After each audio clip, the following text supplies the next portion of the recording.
que tô com a... Fui fazer um conserto na máquina, então o cara pediu 350.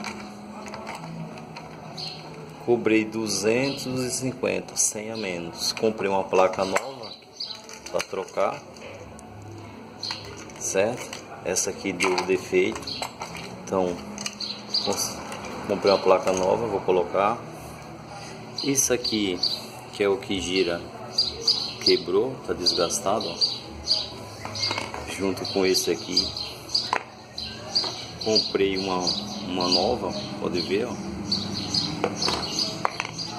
E aqui a outra que vai aqui dentro com essas velinhas aqui, ó, que é de encaixe aqui, ó.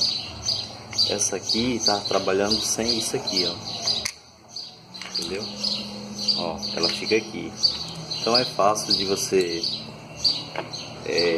fazer um reparo na máquina sem... Isso aqui é a bomba, você tem que desmontar ela para montar de novo.